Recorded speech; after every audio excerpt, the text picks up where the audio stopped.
अस्सलाम वालेकुम। मेरा नाम है ज़ीशान उस्मानी। मेरी बातें सुनने का शुक्रिया।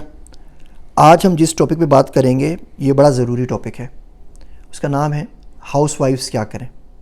हमारे घरों में पाकिस्तान में उमूमन, पाकिस्तान में क्या इंडिया बांग्लादेश में भी, साउथ एशिया में ख़वातीन घरों पे बैठी होती हैं, उमूमी तौर पर काम नहीं करती और ये मुसलसल पूछती हैं कि हम ऐसा क्या करें कि जिससे हमारे लिए भी बेहतरी हो, हमारे खाविंद के लिए भी बेहतरी हो, घर वालों के लिए भी बेहतरी हो। आजकल आपको पता है इन्फ्लेशन इतनी ज़्यादा है, महंगाई बहुत बढ़ गई है और बहुत ज़्यादा माशी तौर पे लोग पिसे हुए हैं। तो किस तरीके से खातून खाना जो हैं, घरों के अंदर जो ख़वातीन मौजूद हैं, वो बेटियां हैं, माएँ हैं, बहनें हैं, बेगमात हैं, किसी भी रूप के अंदर हैं, वो किस तरीके से कंट्रीब्यूट कर सकती हैं। तो सोचा कुछ बातें जो मेरे ज़ाती तजुर्बे की बिना पर या पढ़ाई की वजह से या ट्रेवलिंग की वजह से सामने आई हैं, वो आपकी गोश गुजार कर दूँ।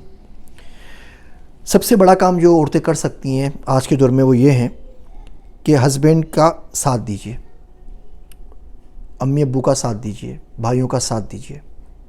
होता ये है कि वो पिट पिटा के मुश्किल से कम कमा के घर पे लेकर आते हैं और आपकी कोई ना कोई ऐसी फरमाइश होती है जो उनके बजट से बाहर होती है। देखिए, शोहर हराम तो नहीं कमा सकता ना। अगर वो 50,000 रुपये कमाता है तो 50,000 ही दे सकता है, लाख कमाता है तो लाख ही देगा। वो लाख कमा रहा है और आपकी ख्वाहिशात 2 लाख की हैं। ख्वाहिशात की कोई लिमिट नहीं है। जो 50 लाख कमाता है उससे ज़्यादा आपकी ख्वाहिशात हो सकती हैं। उसको थोड़ा सा कंट्रोल करने की कोशिश करें। देखिए, आपसे झूठ तो नहीं बोल रहे ना, जो कमा रहा है वो आप पे खर्च कर रहा है। अब सबसे पहला काम आज ये कीजिए कि एक्सेल शीट बना लीजिए या कॉपी पेन लेके बैठ जाइए, उसमें अपने शोहर की तनख्वाह लिख लीजिए और फिर ये देखिए उस तनख्वाह का कितने % वो अपने आप पे लगा रहा है। उसने अपने लिए कितने कपड़े लिए, उसने अपने लिए कितने परफ्यूम लिए, उसने कितनी मरतबा बाहर खाना खाया, वो कितनी मरतबा ट्रेवलिंग पे किया और उसकी परसेंटेज का कितना हिस्सा आप पे लग रहा है, बच्चों पे लग रहा है, घर के ऊपर लग रहा है, घर के किराए पे लग रहा है। आप ये जान के ज़रूर शौक होंगी कि तनख्वाह का 5 से 10% भी उसके ऊपर नहीं लग रहा होगा और 90% बच्चों पे, आप पे, घर पे, गाड़ी पे, पेट्रोल पे, दवाइयों पे, इन चीज़ों पे लग रहा होगा। वो शख्स सुबह से शाम तक काम कर रहा है, उसका 5% भी आपसे नहीं ले रहा। इससे सस्ता नौकर यकीन मानिए पूरी दुनिया में आपको कहीं नहीं मिलेगा। तो पहला काम तो ये कीजिए कि उसका साथ दीजिए। दूसरा काम ये करें कि अगर आप पढ़ी लिखी नहीं हैं, आप बाहर काम नहीं कर सकते हैं, तो बहुत सारे ऐसे काम हैं जो छोटा सा हुनर आप सीख सकते हैं बैठ के। मिसाल के तौर पे आप सिलाई कढ़ाई सीख लें। ढूंढने से भी अच्छा दर्जी पाकिस्तान में नहीं मिलता। आप कुछ ना करें, आसपास मौजूद घर वालों के आसपास ख़ानदान में दोस्त रिश्तेदारों के कपड़े सीना शुरू कर दें, फेसबुक पे पेज बना के मार्केट कर लें। रिज़्क़ हलाल कमाने में कोई शर्म नहीं है, यकीन जानिए, रिज़्क़ हलाल में कोई शर्म नहीं है। मेरा एक दोस्त है अब्दुल्ला, वो गवर्नमेंट के साथ काम करता है, तो जद्दा गया हुआ था। जद्दा में उसकी मुलाकात हुई, वहाँ के जो शहज़ादे वलीअहद क्राउन प्रिंस मोहम्मद बिन सलमान, उनसे मिला। उन्होंने बड़ी अच्छी महल के अंदर उनको रिहाइश दी जगह के लिए। वहाँ पे सो गया, सोते सोते बोर हुआ तो रात को वो उठा। वो इतना अच्छा महल था, उसने बोला यार क्या ज़बरदस्त महल है, अगर ये महल यहाँ पे ऐसा होता तो जन्नत में क्या होगा। तो वो दुआ मांगने का, अल्लाह मियां मुझे आज ही उठा ले, जन्नत में इतना अच्छा महल है, मुझसे वेट नहीं हो रहा, मैं वापस आने को तैयार हूँ। खैर, वो चलता हुआ बाहर निकला, कॉर्निश पे चला गया जद्दा के ऊपर। अब वो सादा सा बंदा है, उसने शलवार कमीज़ चप्पल पहनी हुई थी। वहाँ उसको कोई अरबी मिला तो उसने बोला या मोहम्मद। वहाँ पे जिस बंदे का नाम नहीं पता हो ना, तो अब मोहम्मद कह के उसको पुकारते हैं। वो बड़ा खुश हुआ कि यार मुझे मोहम्मद कह के किसी ने पुकारा है। वो गया, उसने अरबी में कुछ बोला, अरबी उसको आती नहीं है। उसको इतना समझ में आया कि बोल रहा है मेरी गाड़ी साफ़ कर दो। उसने कपड़ा उतारा और गाड़ी धोने लग गया और आखिर में उसको 20 रियाल मिले। वो खुशी खुशी 20 रियाल लेके महल में वापस आ गया। जो दोस्त अहबाब थे उसको बोलने लगे कि अगर तू बता देता कि तू किसका मेहमान है तो गाड़ी वाला शख्स शायद हार्ट अटैक से मर जाता। तो उसने बोला रिज़्क़ हलाल है। उस बंदे को ज़रूरत थी, वो गाड़ी अपनी साफ़ नहीं कर सकता था किसी भी वजह से। एक तो मैं किसी मुसलमान के काम आया, दूसरा मैं उसका शुक्रगुजार हूँ कि उसने मुझे मोहम्मद कह के मुखातिब किया, ज़िंदगी में किसी ने भी नहीं किया। और रिज़्क़ हलाल कमा के लेकर आया, शर्म किस बात की। मेरे पास टाइम था, अल्लाह ने ताकत दी, कर दी, क्या किस बात की शर्म है। हमारे बच्चे यकीन जानिए शर्म करते हैं। अब बच्चों को बोले बाहर गाड़ी धो लें, बोलते हैं जी नौकर को बोल दो, बाहर से परचून से दवा लेकर आ जाओ, WD लेकर आ जाओ, उसको उसमें भी शर्म आती है। रिज़्क़ हलाल में कोई शर्म नहीं है किसी भी किस्म की। आप कर सकते हैं, कीजिए। आप खाना बना सकते हैं।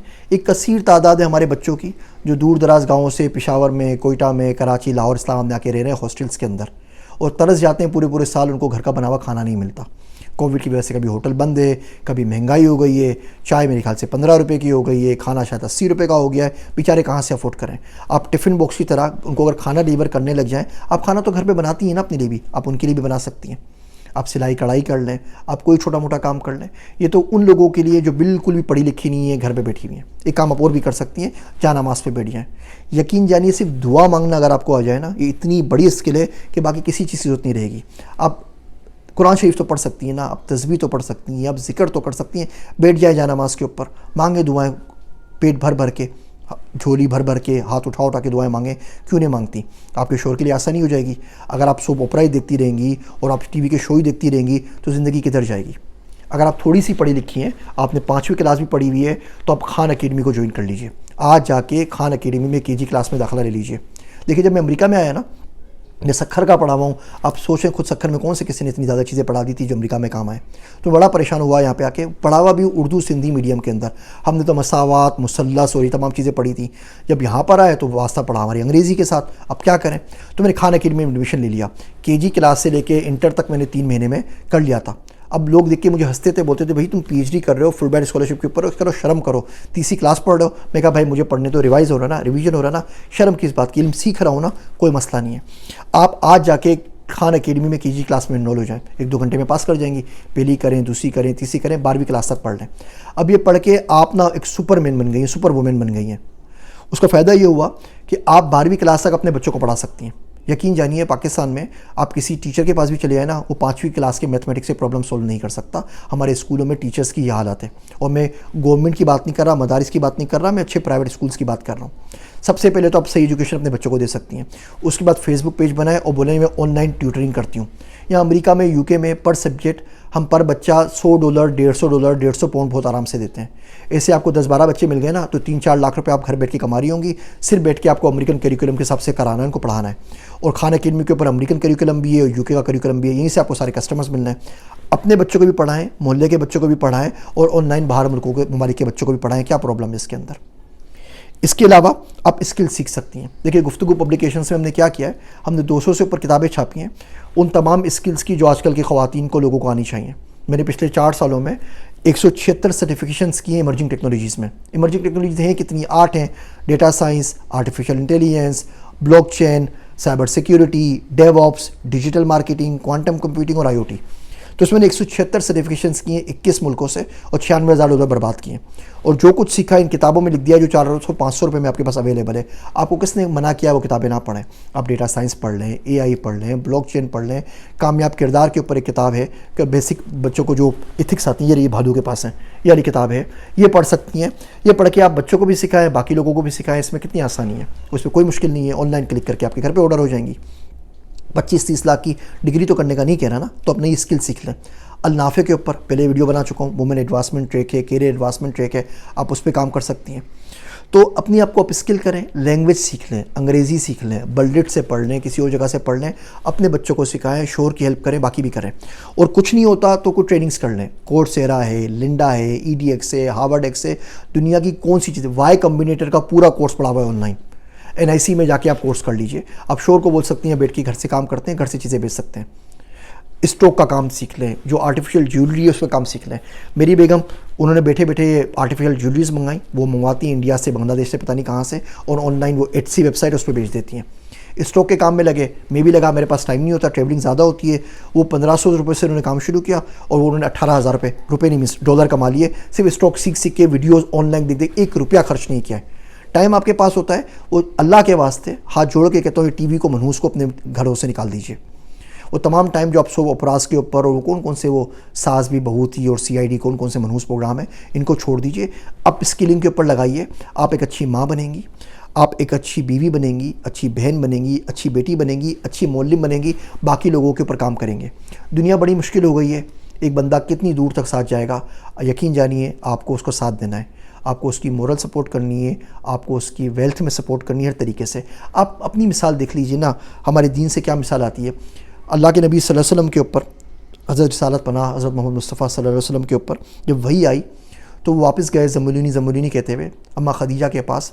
वो डरे हुए थे, तो उन्होंने कहा कि आप परेशान ना हो, आपका अल्लाह आपको तनहा नहीं छोड़ेगा। आप लोगों की मदद करते हैं, कोई डिज़ास्टर आया तो मदद करते हैं, उनके ज़रिए माश की मदद करते हैं। पैसा भी उन्होंने दिया तिजारत के लिए, उनको मोरल सपोर्ट भी उन्होंने की। किस किस तरह सपोर्ट नहीं किया है? तो आपको क्या लगता है कि आप खाना पका के उनको सपोर्ट कर रही हैं? बिल्कुल सपोर्ट कर रही हैं, ज़रूर करना चाहिए। इसके अलावा भी बहुत सारे काम कर सकते हैं। इससे आप में अपने पास कॉन्फिडेंस आएगा।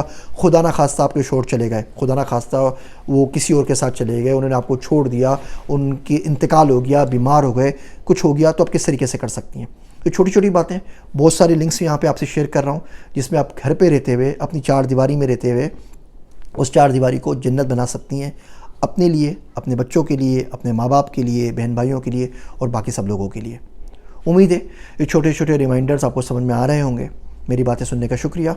मुझे अपनी दुआओं में याद रखिएगा। मैं हूँ आप सबका ज़ीशान उस्मानी।